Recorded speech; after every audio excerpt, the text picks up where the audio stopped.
باجوڑ حملے پر افغان ڈپٹی ہیڈ آف مشن کو دفتر خارجہ طلب کر کے سخت ڈی مارچ دیا گیا۔ دفتر خارجہ نے افغان سرزمین کے دہشت گردی کے لیے استعمال پر شدید تشویش کا اظہار کیا۔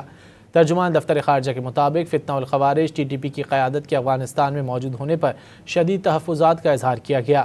پاکستان نے کہا کہ دہشت گرد افغان سرزمین سے بلا روک ٹوک کارروائیاں کر رہے ہیں۔ پاکستان کو افغان طالبان کی یقین دہانیوں کے باوجود کوئی ٹھوس اقدام نظر نہیں آیا۔ افغان طالبان حکومت سے دہشت گرد گروہوں کے خلاف فوری اقدامات کا مطالبہ کیا گیا۔ ترجمان دفتر خارجہ کے مطابق دہشت گرد جہاں بھی ہوں گے ان کے خلاف کارروائی ہوگی۔ فتنہ الخوارج سے تعلق رکھنے والے عناصر کے خلاف سخت رد عمل دیا جائے گا۔ قومی سلامتی پر کوئی سمجھوتہ نہیں کیا جائے گا۔ افغان طالبان حکومت سے دہشت گرد گروہوں کے خلاف فوری اقدامات کا مطالبہ کیا گیا۔ ترجمان دفتر خارجہ کے مطابق دہشت گرد جہاں بھی ہوں گے ان کے خلاف کارروائی ہوگی۔ فتنہ الخوارج سے تعلق رکھنے والے عناصر کے خلاف سخت رد عمل دیا جائے گا۔ قومی سلامتی پر کوئی سمجھوتہ نہیں کیا جائے گا۔